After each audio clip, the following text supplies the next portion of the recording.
Before discharging the effluent to water body, disinfection is conducted to eliminate the bacteria present in it. The most common disinfection measure is chlorination, where either solid or liquid hypochlorite is added.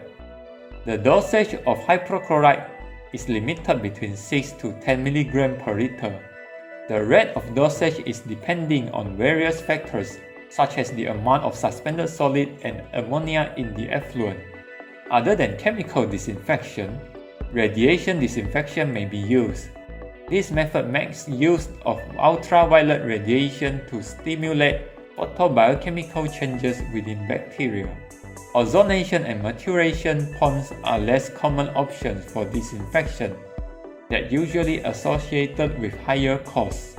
When continuous disinfection is conducted, all methods are acceptable. For the case of intermittent disinfection, only liquid hypochlorite is permitted.